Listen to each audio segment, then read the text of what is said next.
Welcome, everyone. I'm Mariquita Solis, the live stream host of all-creatures.org. All-creatures.org was founded in 1998 and is a leading resource for faith-based animal rights veganism. Led by our executive director, Tams Nicholson, we provide free resources for people seeking to live compassionately towards all creatures.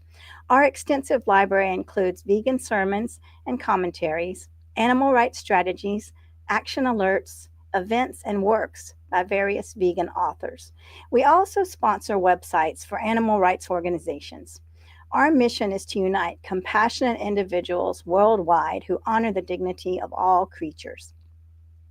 So I'm excited today to welcome Prateeksha Uday.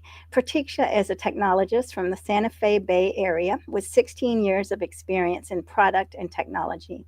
As an 8-year vegan, she's passionate about finding practical and scalable systems that can create climate transformations. She most recently founded and runs Greenr Gifts, an online platform for climate positive gifting. In her spare time, Prateeksha is a cat mom and a dancer trained in the Indian classical dance form. So, welcome, Prateeksha. I'm very honored to have you here. Thank you, Marquita. It's great to be here, and hello to your audience. I see JJ's here. Thanks for watching, JJ. I'm really excited to talk to you because a lot of times we focus on animals that are as vegans, we really think a lot about cows, chickens, and fish and the animals that we eat. But then there's also the wild the wildlife that we need to help also. And what you're doing is really preserving our environment so that our wildlife can thrive and live in peace and have the climate and the green grass and the sunshine and everything they need, the biosystem that they need to thrive in. So I'm excited to talk to you today. Absolutely, you're absolutely right. I mean, I think all of this is so connected. The climate and all creatures, compassion. It's just you can't do one without the other. In fact, I don't. I mean, maybe I can talk a little bit about what Greener Gifts is before going into how it's connected to all creatures. Um, so Greener Gifts is a platform for climate positive gifting, and what we mean by that is anything that's not just carbon negative, but carbon sorry, not just carbon neutral, but carbon negative. So something that actually helps bring back or heal the climate. And so our foundational offering is this thing where we plant trees in someone's name as a gift. So you can, we do both personal and corporate gifting. So for birthdays, anniversaries, memorials, as well as corporate gifting, where people give companies give these T-shirts and pens and squeezy balls, and so instead of all of that, having this as a climate positive option, um, where the receiver basically receives this mail and a certificate saying, hey, so and so has planted so many trees in your name in such and such a place. And then they get a dashboard where they can see details of the planting, the project, where the planting has happened, and they can track it over time, and watch the trees grow. So we just think that gifts are ultimately the only purpose. The main purpose, I think, of gifts is to create that warm fuzzy feeling and make you feel appreciated.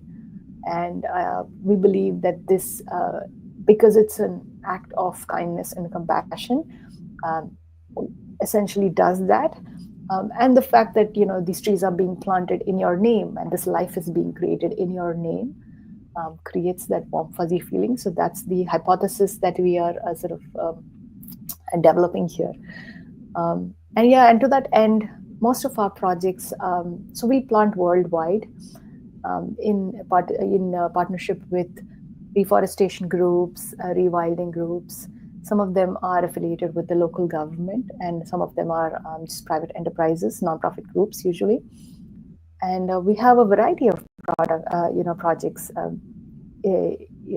Some that bring back terrestrial forests, some that do build food forests, permaculture forests that generate food. We also regenerate wildfire-stricken regions. We also have a project where in the ocean where it's called a kelp forest, where we kind of plant kelp and bring back the ocean ecosystem for the ocean creatures. Um, so I can go into all of the different projects separately later on, but ultimately all of these natural ecosystems that we have been degrading because of human activities, they've been having the in addition to the carbon and the climate impact, they've just been having the very real, very immediate impact of um, destroying the homes of millions of species. So many species have gone extinct now because they just don't have that ecosystem that they've evolved and they've grown up in. And so, bringing back all these natural ecosystems, we have the direct effect of bringing back the home for these creatures, and we see a lot of species coming back as we develop these forests. And so, I think that has probably a very direct tie to your mission. Um, yeah. Yeah, that's amazing. And a lot of times people say, I don't know what to get this person. They have everything. So this is a great answer for this. Exactly. And just if this is someone you don't really know very well, it's so much harder. And and I've read somewhere that most of the gifts that you end up giving end up being recycled. Like they will pass it on as a gift to someone else, or then a lot of it goes into trash. And so, um, and just it's just a stressful activity figuring out what to get someone. Uh, so this is something that there's no way you can go wrong with it. And it's also I'm hoping that this category can grow and we can start to, because gifting industry is huge. You know, it's in billions of dollars and kind of reaching a trillion later this decade. So it's a huge industry, and a lot of money being spent on buying things for someone else. And just the fact that it's for someone else means that you have a huge chance that you're going to buy the wrong thing, and that's going to go to trash. And so this is a way in which you can kind of solve for multiple factors, and ultimately um, help build back something for all creatures, including Right. ourselves. And Yeah. I mean, most of the gifts do end up in the trash, and usually I'll scramble around. And so before I became aware of my impact really at a deeper level, I, when I became vegan, I was very concerned about the animals and I didn't think about the planet. Now I'm aware that all this junk that I'm buying is going to end up in the landfill. While it might be cute and funny, I mean, it might be cute and funny for a few weeks, and then it's who knows what's going to happen to it. Probably go in the trash, and that is just it makes me sick to think about that. And the lack of awareness I had. I took a course at Pachamama.org, and I realized, how what I don't even remember the statistics, but I mean, with a great number, I mean, of things that end up in the landfill and very like within 6 months. It's Yeah. shocking. No, absolutely. I mean, before Greener Gifts, I still have that going. The project that I was involved in, the organization I founded was called Cut Waste, and that was focused on reducing food waste, because food waste is just such a terrible has such a terrible impact. Um, and it's something that's still going on, but I'm spending most of my time on this now. But to your point, we we often think about what we consume. I mean, most people don't even think about what they consume, but at least some of us think about what we consume. But very few of us think about what happens to things after we're done with it. And yeah, trash is huge, and is lot being able to create something instead of consuming it. I think it's just reorienting ourselves to thinking that creating something is helping create something or helping a life grow, um, can be as valuable as taking, extracting, and consuming. Um, and if you can find more utilities for that action of creating something, um, I think like a large portion of that gifting budget can be shifted towards these sorts of these sorts of activities. Right. Definitely. And if you're watching, let us know where you're watching from, everyone. Also, I think I learned from your uncle, Dr. Silas Rao, about, I mean, this kind of idea of a throwaway society, throwaway land, throwaway people, and when we say we're throwing it away or it's going to recycle, I mean, so many things really aren't being recycled. And where is the throwing away going to? I mean, what part of the world deserves garbage? Yeah, no, absolutely. In fact, I think I read somewhere that only about 10% of what we put in the recycle bin actually gets recycled. The rest of the 90% ends up going to where trash goes, and that's landfill in a country like the United States. But often in many countries, it's not even treated. It's just thrown into the ocean or just thrown into water, where it kind of pollutes that ecosystem, and the fish and uh, the amazing life that you have behind you on your screen, bears the brunt of it.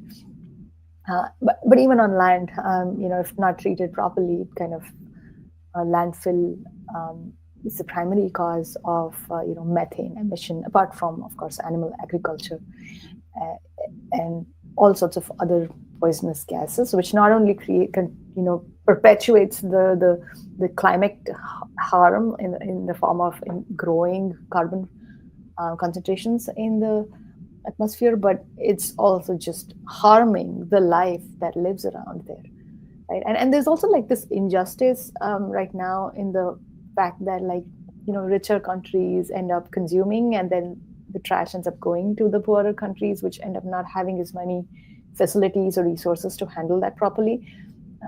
And so, even as we talk about all creatures in the sense of all species, like even within the human species system, there's just this inequity in terms of how much the act of consumption by some is hurting, most others. So yeah, any place where we can replace consumption with creation of good, um, I think should be encouraged. Amen to that. Yes. Yeah. Well, let me ask you a little bit about your background. Like, when did you become a vegan, and what led you to the transition? Um, yeah, like I said, 8 years ago, so 2017, my primary um, inspiration was Dr. Sailesh Rao, my uncle, who you just mentioned. He has been a climate and vegan advocate for many years now. So I think I sort of like he came into my life and started talking about all of this back in 2009, 2010, around then. And so it took a really long time for me to go vegan. So I take the blame for that. But I did, like, it was in my mind. It kind of kept growing, and finally in 2017, it was actually very strange.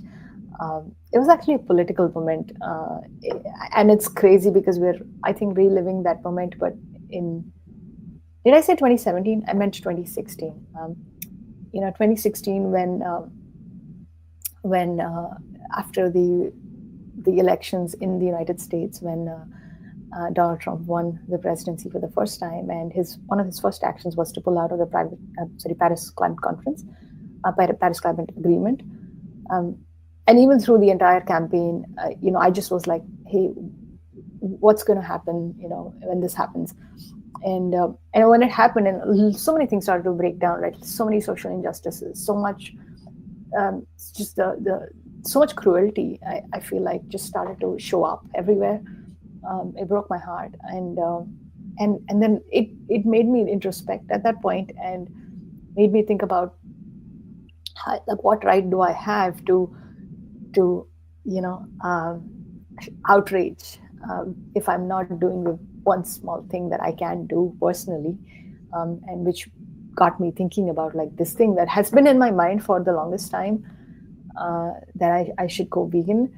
And I was like, no, I'm going to do it. And then I just did that in 2016. And ever since then, I was like, why didn't I do this earlier? It's just so natural, so easy, so amazing.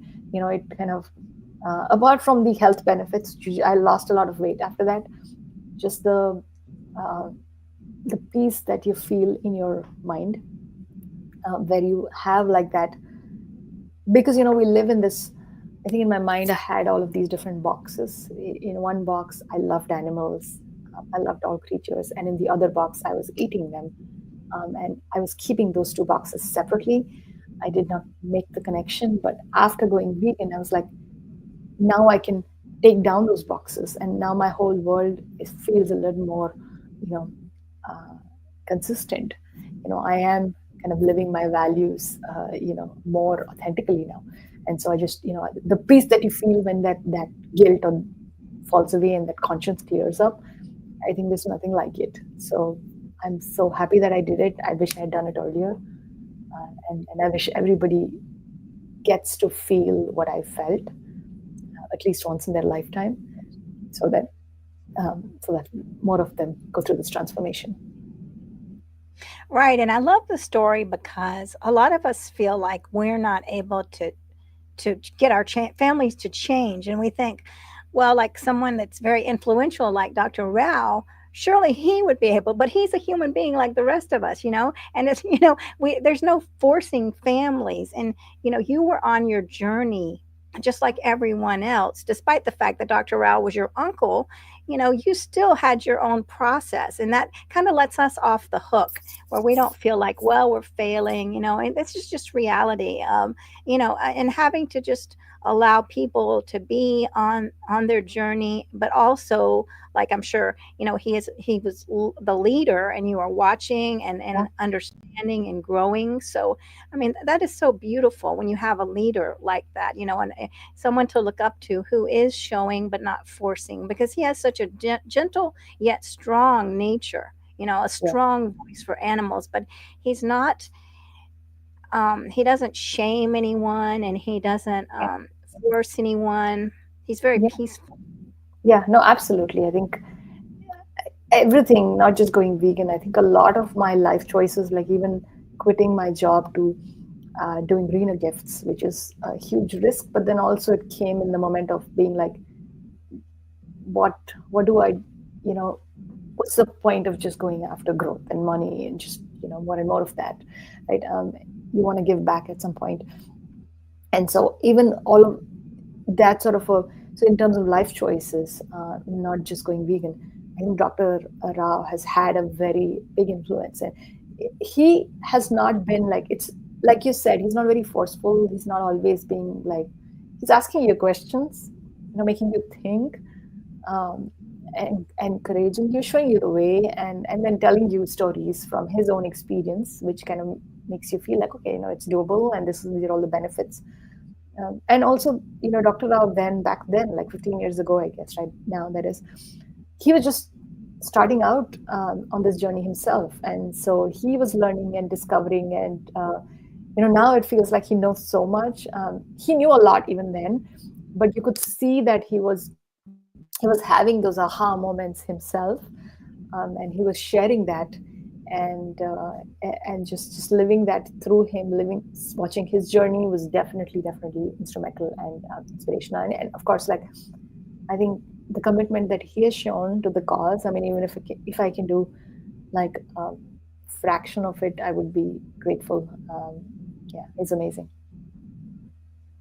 Well, you're doing a, a great deal with Greener Gifts. That's beautiful that you're able to, well, your work is surrounded about this, around this, and I mean, like you were saying, you're living in alignment with your values.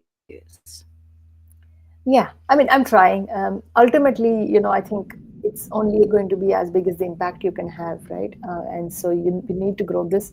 We need more people adopting it, and I need to, I cannot force people to use this. I need to kind of build something. We need to build something that kind of people find useful, and so that journey. I mean, that's the journey of any startup or any product. So I'm excited about that, and I'm excited to do that in this space of giving back to the planet, giving back to the creatures around us. Um, because I feel like we've taken a lot. I mean, ever since humans have sort of arrived, we have been like killing species around us, just creating so much destruction around us at such high rates. I don't think any other species has been as destructive, I would say, as the human species. And so we have taken a lot, and I think we have a responsibility to give back, and then sort of leave it the way that we found it. Right. And we have a big turnaround to do that because, yes, we've really depleted our planet. Yeah, yeah, yeah. And then we're just. I mean, I think the planet will be fine ultimately. It's just we're hurting ourselves by doing, kind of wrecking the only place that we call home. And yeah, I mean, but I feel optimistic about it. I feel like people such as yourself, your group. There's so many people that are aware, and we just need to sort of keep going at it. Definitely.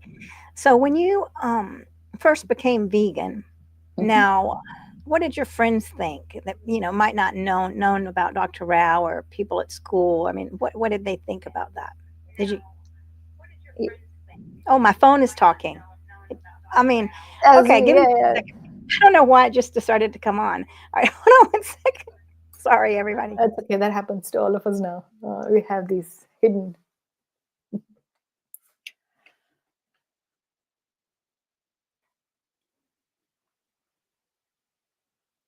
All right, that was very interesting. It's funny, right? So, what did your friends think when you told them you were becoming vegan, or were they were I don't know if they were surprised or not. Tell us. Yeah, I mean, I think it was a mixture. Most of them were very supportive. Um, Many of them kind of knew enough about veganism to know that it's a good thing, but it's also like they thought of it as a hard thing, and that they would probably never do because their lifestyle is so different.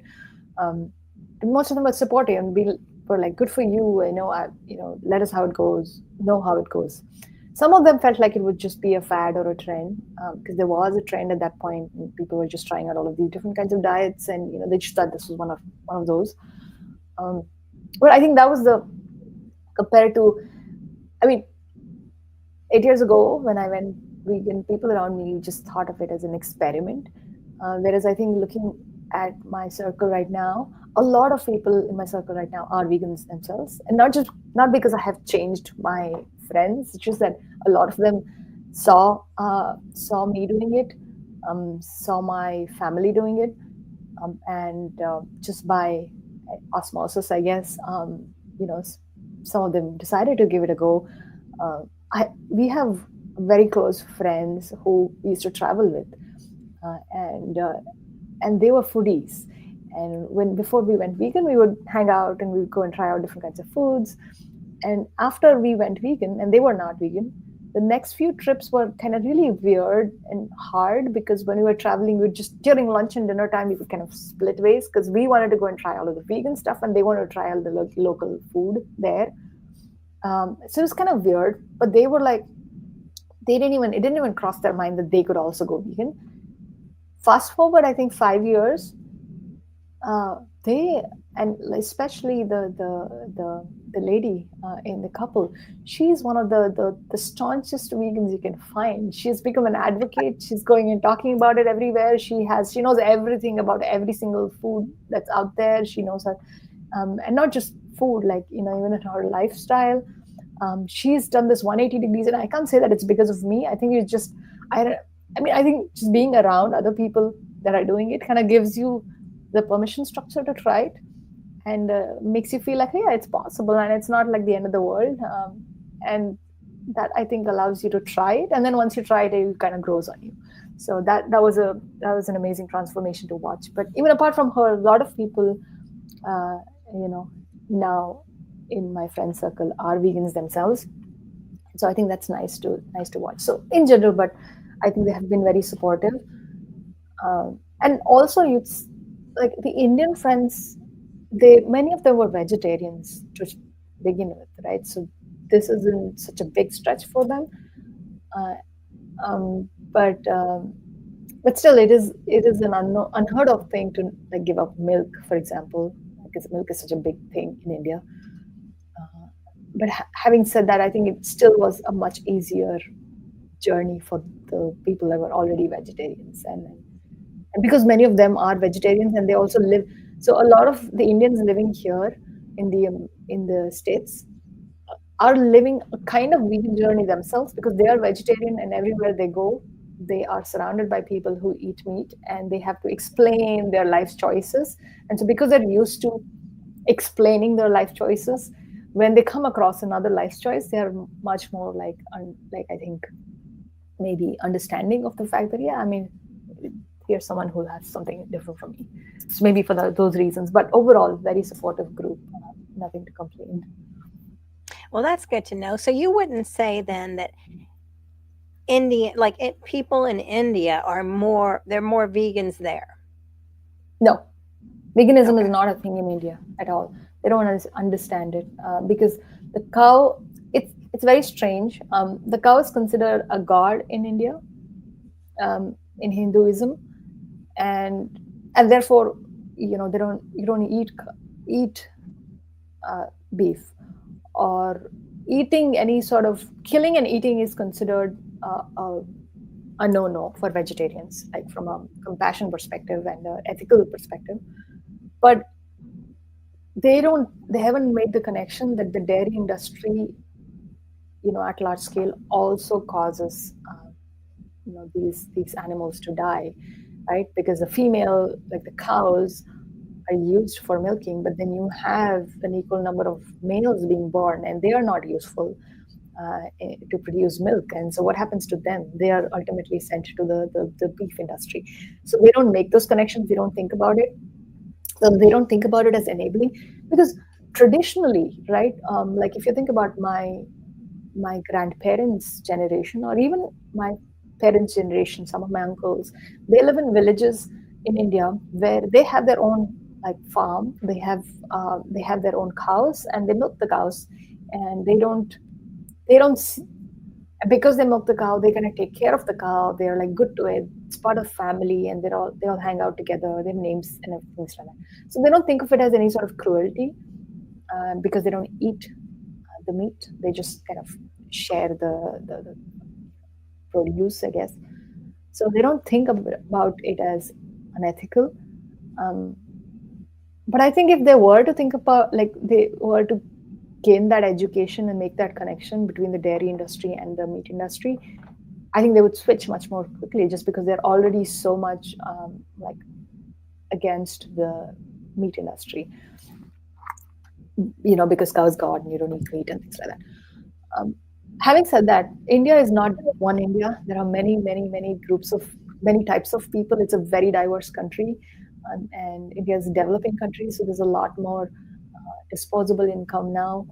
There are like, so the urban people who live in cities, younger generations who are more exposed to global trends, who have traveled, completely, they live a very Western lifestyle.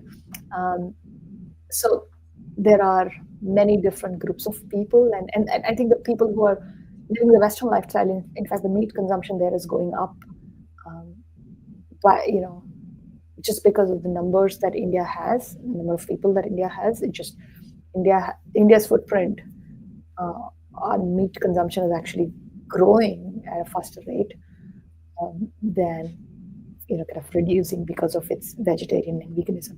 So all of these different forces at play. But definitely, from a cultural perspective, I think there is a connection to like animals, and especially cow, that is what causes the vegetarianism. Right. And what about now? Let me just ask you this: with your family, would you say your family there are more vegans in your family than the typical family? I mean, Yeah, oh yeah, oh yeah, 100%, 100%. Yeah, I mean, it's also because we're like, a lot of us are living here, and so we have kind of, the vegan movement, I think, has grown more in the industrialized countries, right? In the United States, Europe, that's where it's actually, and it's kind of coming to countries like India, where to be honest, like, most people are still thinking about how to put food on the table, make ends meet. So they're not thinking about global issues like climate change, and it's not what kind of takes up their mind space. So as a movement, I feel it's very raw in India. It's not there. So because we are here and we live here, a lot of our family also lives here. As a result, I would say our family has a larger percentage of vegans. But I would say Indians in general have a larger percentage of vegetarians compared to Westerners. So if you can make that kind of hop. Right. Yes, I know. And I think that, but the industry in India is not any better than it is in the United States, I would say. I Mm. wouldn't, because someone said they loved it when they went to India because the animals were treated better there. And I don't think that's true. I mean, so multiple things come to mind, right? One is there is still unorganized sector of dairy production because there are a lot of independent farms, um, because a large portion of India is still in agriculture. It's not an industrialized nation, and so if you have a small farm where it's just your home and you're kind of feeding yourself and your people in your community, it's not, the level of cruelty is not as bad. So the Hmm. cows are treated well. So all of that is true. Having said that, I think, like I said, you don't you cannot only give birth to female cows. You have the male, you know, cows being born as well, which you need to then dispose somehow.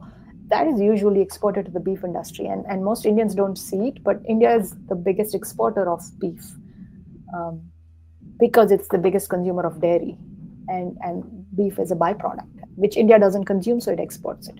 So a lot of Indians don't see it, but it does enable the beef industry as a result. Wow. Well, that's very interesting. Yes.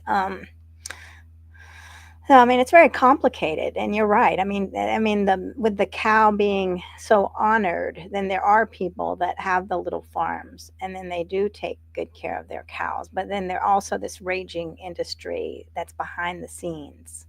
Correct. Is what? Yeah, exactly. Yes.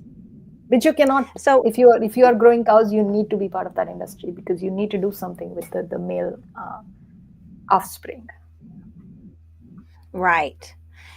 Well, all right. Let me ask you some more questions about Greener Gifts. And everyone Mhm. that's watching, please let us know you're here. And if you have any questions about this, um, how long have you had Greener Gifts? It's fairly new. We started it last year, so it's been a year. Yeah. Wonderful. And what is the vision of Greener Gifts, or what do you see, you know, the mission of Greener Gifts? Yeah, no, absolutely. I feel like climate positive gifting could be an actual legit category that grows, and then takes up.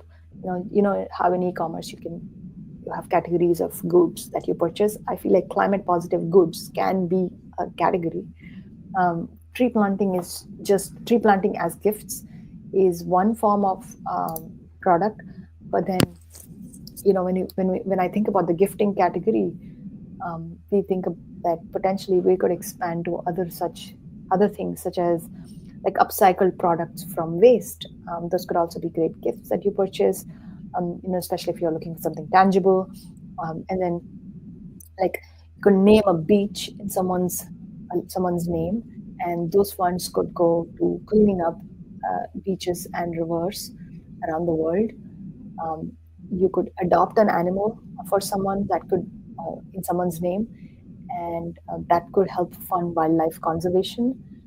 um, you could have, you know you could gift someone a travel experience, which could be a mindful getaway, like a rewilding project. So you go and you spend a day or two with the project and you kind of live that lifestyle. um, and that's an experience that you could gift someone, and that could help kind of create volunteers who kind of who don't give money but who give their time to kind of do some of these activities. um, so these are some ways in which you can We can sort of repackage these sorts of climate positive activities into a gift, right? All that the gift needs to do is make the person who's receiving it feel appreciated, and it is it's great if it is also useful. um, but you know, to your point, we're at that point where most people have what they want, what they need. Most people already have everything that they need. And at that point, you're mostly gifting things that are not really useful, just novel and fun, things like that, or yet another piece of apparel which is useful, but then you don't really need it. So when we're at that stage, sort of the warm fuzzy feeling that you feel when you receive the gift is really the crux of the value that a gift has. And so if you can create that by repackaging some of these activities, that's the vision that I have for green gifts. Right. And it's such a different thing because we're such a materialistic culture. So to actually think about something that is going to provide a better life for everyone on this planet, as we were talking about earlier, like the ripple effect, like we need Mhm. all living creatures. We need every creature here because we're all affected. So when we plant a tree, I mean, how many lives are affected when you think about it? Yeah, no, absolutely. And all of these projects, like you said, right, the act of planting a tree, of course, it helps the nature, it absorbs carbon, it helps climate, but it also has these other effects on the community around there, because there are people that are gaining employment to do these planting. Um, it it also helps, so the food forest, for example, generates food for the community. So it helps reduce poverty in that region. It helps bring back the ecosystem both on land and in water, because some of those projects are in water. Um, and it helps, like we have a project called pollinator agroforestry, which the whole purpose of that project is to bring back the bees and bring back the pollinators, because pollinator creatures are so important to, um, just by living their lives, what they're doing is they are enabling life around them to pollinate and to grow, right, and to reproduce. So those specific species are so important, and so the pollinator agroforestry projects can focus on just bringing back those specific species. um, and then also water table, bringing back trees and improves soil health, improves the water table because it retains rainwater better. And so many of these arid regions, just improving soil health automatically leads to other sorts of life growing naturally. You don't have to plant it. The land just regenerates itself, and which brings back like other forms of life. So many other effects that these projects have. That yeah, that's what in the beginning I said. Like these are all very tied to each other. You know, it's not climate and social. I think is just and compassion. I think it just goes with each other. Right. And you don't have to do anything. I mean, once you plant the tree, Yeah, then they come back. The animals, the insects, they come back, and the rewilding of the earth. yeah. It happens naturally. You don't have to help. In fact, you just let it be. Yeah, exactly. Just let it be. All you need to do is, I mean, most of these, it depends on the projects. Most of these projects are bringing back land to their original state. Like these are degraded land where there used to be a forest, there no longer is. And so in these cases, if you plant the right trees, if you plant native trees that are natural to those regions, you just have to give it a helping hand in the beginning. um, and you need to kind of make sure that whatever issues that caused the land to degrade are solved for. And as long as you can do that in the beginning, lend it that helping hand, and you help it get to a stage. I think most trees, I think for the first 1 or 2 years, they're babied a bit, but after that, they will just come back themselves, and they will bring a whole host of benefits along with them.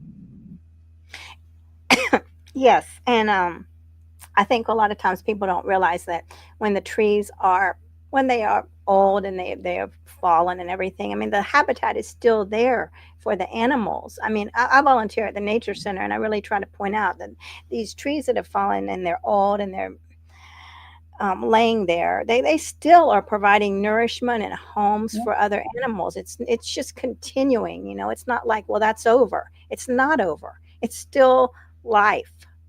absolutely. You're right. You're right.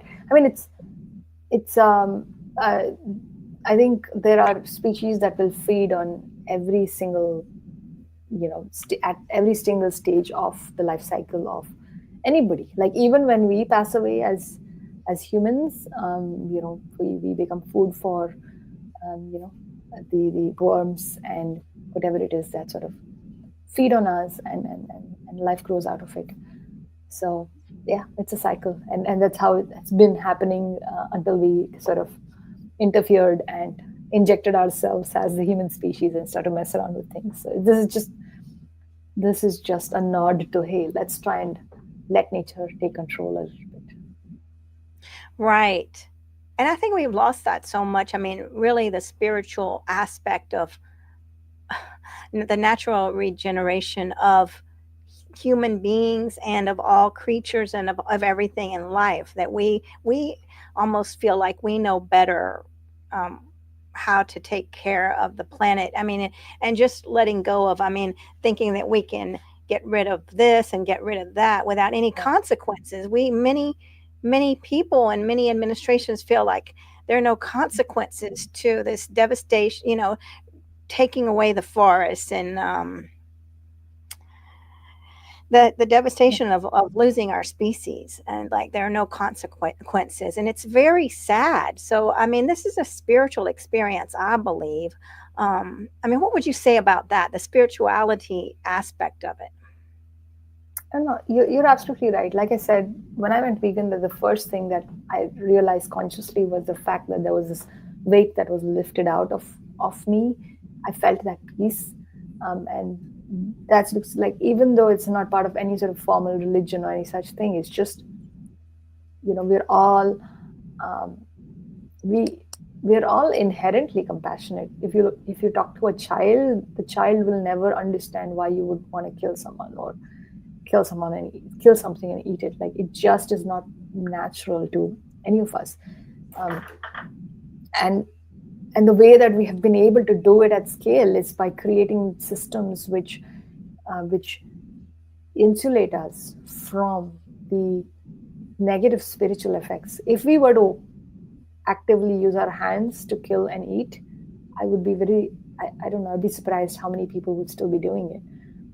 There's a very small portion um, of our human civilization that's able to kind of take on that thing, like, take on that, the job of killing, which is such a hard thing to do because it's spiritually so destructive, right? And then the way that as a society we've been able to do this is by creating enough incentives for that small group to do this, and then having everyone else sort of insulate themselves from it, not see it. And so I think if we can just see it, then you realize, like, the spiritual benefits to be had by just bringing that compassion back. um, and so it's nothing if not a spiritual exercise, this whole thing of realizing um, that that we are causing harm that we don't even intend to. And it's very easy to not cause that harm. And when we stop causing that harm, we're going to feel very, very good about it. We're going to feel very um, like very peaceful, very at peace. And so there's no other spiritual experience like that, I think. Right.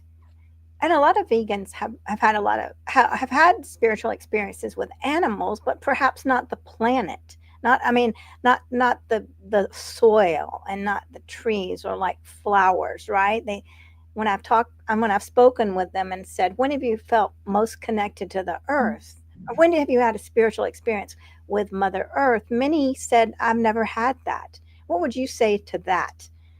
I mean, with your own experiences with Mother Earth. Yeah, no, you're absolutely right. I mean, and this is also very like something that maybe I have a very different perspective on, because I grew up in India, and India is not as, at least when I was growing up, it wasn't as industrialized as it is right now. So we grew up, with lots of trees around us. We grew up in a valley where, we could see the mountains around us. We could see natural, like we had snakes in our backyard all the time. Uh, you know, we just lived with all of these creatures around us, and it didn't bother us because that's how life was, right? And then when you come, like when you move to a city, even in India, and then especially when you move to an industrialized country like the United States, where everything is so controlled, and you're living in an environment where even the landscape around you is controlled, like the trees and that you see on the side of the road is just planted there in like those manicured lawns. So when you live in that sort of a setup, it's easy to like sort of not lose connection, or sort of not realize that we are connected to nature at our roots, because for the longest time, our ancestors have been living in environments that were natural. It's only been in the past 100 or 200 years that we have can start to live in these concrete jungles. And so this is a new environment for us. For the longest time, we have been in a natural environment.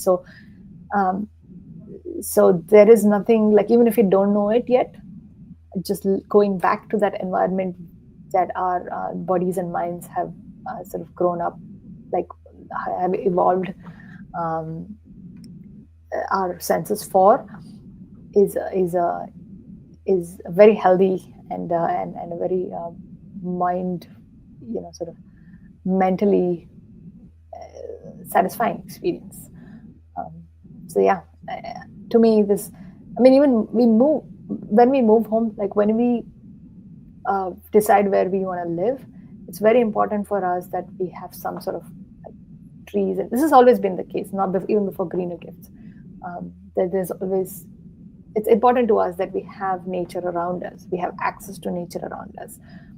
And now we have cats, and it was very important for us that the cats will be able to get out of home. I know that there are like, you know, the popular opinion is don't let the cats out of your home because it shortens their lifespan and there's so many dangers and things like that. But we believe like that's the natural environment, and you know, I would rather you have a short but happy life than be in a prison situation, and so that's a choice we made for our pets. So we wanted our cats to have access to the environment, and to their natural environment. And so it was always important for us to have access to nature.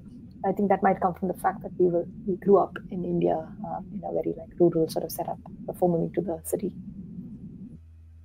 Yeah, I think it's very important. And we're seeing the negative aspects of people and animals also that are not able to be in nature. And I think it is for cats. I mean, that's their instinct. It's almost like if they're inside, they're not getting to They're not be, getting you know, stimulated enough. They're not. Yeah, it's a prison for them, and it is a prison for us too. We just don't realize it. We feel like because we can get in our car and go anywhere, that we're not in prison. But like the structures that, even though you get in your car, it's you have to drive really far before you can get to a truly natural area nowadays. And so a little bit of a prison for us too, but then more a prison for them. right. And that's having devastating effects when we are so disconnected from nature. We just do whatever we want because we don't even consider her anymore. We don't Yeah, go out. We're on, our laptops all day long. And, I have to, of course, I'm guilty of it too. I'm guilty of in saying, I think, yeah, like I need to disconnect. I need to get back outside because if not, I'm starting to think that these other things that outside of myself and outside of my of the natural world are going to sustain me, and that is not what's going to sustain me emotionally at the spiritual level. It's not being on the laptop or doing this, but it's being in connection with people and nature. And when we're living in this false environment, that's when we really create devastating effects for our world. Yeah, 100%.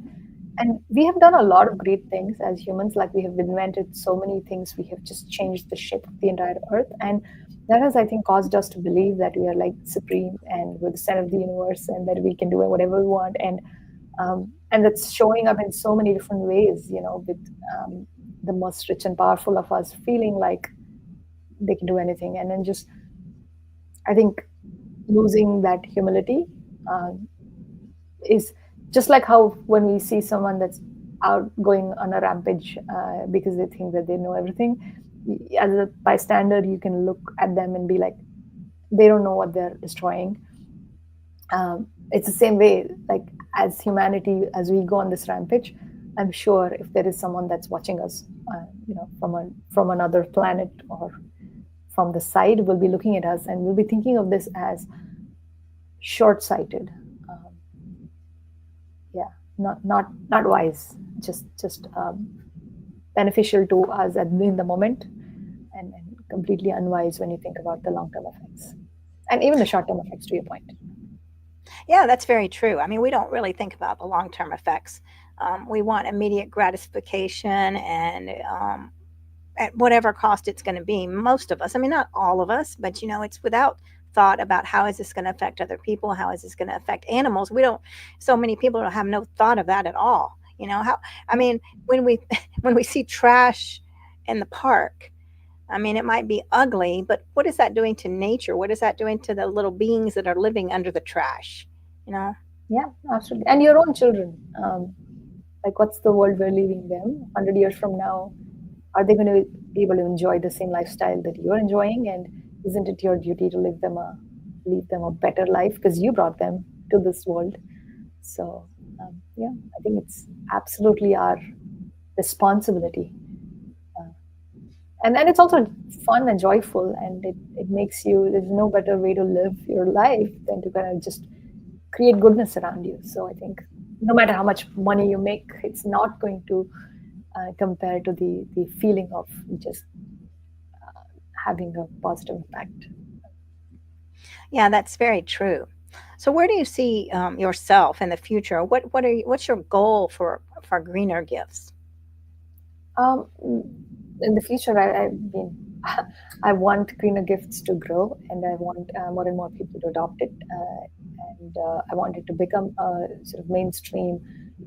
I want it to become mainstream thinking, to think about climate positive goods as a category. Whether you're gifting, I mean, we're starting with gifting, but eventually you could just, like, even if you're buying it for yourself, um, I mean, it has lower utility value, which is why I think gifting is the right fit for it. Um, but just thinking of climate positive actions as a category that you can spend your money on, and the value you get in exchange is not tangible, not touch and feel, but this feeling, this warm fuzzy feeling, and that can be gifted, but that can also be done to yourself. So, yeah, I want more and more people to experience it, and more and more people to kind of consider it when they're gifting. Um, is that's my goal with Greener Gifts. And yeah, I mean, otherwise my day-to-day goal is just to think about how I can maximize my like impact, I guess, in a positive way. Right. Well, this is very important. I mean, with so many trinkets and things that are, the single-use plastics, that are funny and fun, and they might be some flashing light, and then what happens to it? Yeah, So I mean, it's a way to really make a difference. yeah, Um, it's short-lived. I mean, that's also been proven that when you buy something, the happiness that you get from it is very short-lived, and then immediately after that you go back to a state of craving where you want to buy something else to make up for it, right? um, because you cannot feel, like, you will not have that continued joy when you have those tangible. So of course you need things to live, and so there is base level of things that where you'll buy, but then buying things to satisfy the emotional need um, is not um, is just not as effective. That's been proven. So there are other ways to satisfy your emotional needs, and one of those ways is to create goodness, compassion, kindness. Create something that's good, have a positive impact, and that will live with you longer, because you'll look at that certificate on your desk on on a daily basis, and you look at that photograph of the tree that you've planted, and if it wasn't for you, this thing would not have happened. And so just the fact that you've had that impact, I think that lives longer. Well, that's very true because I mean, we're talking about like dopamine when you just get something and you have a little rush of dopamine, or like serotonin, which is something that lasts longer, and it's more spiritually fulfilling. You want those serotonin, um, those hits of serotonin, which is like our conversation, warmth, and knowing that tree is growing really is something more profound than just buying a trinket of some little thing that's going to make you smile for 5 minutes and then just go get thrown in the trash. So yeah, I mean, it makes a big difference. And that's this awareness and mindfulness about what are we doing to our planet and how are we leaving our planet for children is very important. I mean, something that you brought up. So definitely. And I want to remind everybody that to visit us at www.all-creatures.org and help support this program and others by making a one-time donation of any amount. And also to definitely check out Greenr Gifts. And so, Prateeksha, tell us also again where they can find you. Right. So we are at greenr.gifts on the internet. So you can go to your browser and type greenr.gifts. The way it is spelled is, you can see it at the bottom. So GREENR, no E in the middle, dot gifts. That's where you'll find us. Right. And so we all have to remember this because there's how many times does it come up like, oh, that person has everything. And this is going to be something they can check in and see. And that's going to provide that beautiful serotonin, something that we all need more of, Yeah. some of that warmth. Yeah, So, absolutely. Give it a shot, and let me know if you have any thoughts or feedback or ideas on how to grow this, or how to make this better. So you can contact me in person. I am at P. It's just one letter, the letter P, the first letter of my name, at greenr.gifts. That's my email ID. So you can always write to me. great. Well, I'm excited. See, I saw a lot of people watching behind the scenes. You never know when people are quiet. But I want to thank JJ for coming and everybody watching on the replay. And make sure definitely to check out Greener Gifts and just be thankful. I mean, once you get a greener gift, about how that is going to just blossom on and live and live and live and create habitat for other beings, and how beautiful this is, a sustainable gift. Yeah, and you can also go and visit your trees, because you get the exact GPS location where it's planted. And some of the projects even will do a guided tour to show you your grove, or your set of trees. And so, yeah, it's a fun experience. Yes, it is. I love it. Well, I have a tree I go visit every day at the park. So Absolutely. beautiful. Yes. So thank you so much for Tiksha and everyone watching. Thank you, Makita. This has been great. Thank you, everyone, for spending the Yeah. time. Thank you. Thank you all. All right. Bye bye, everyone.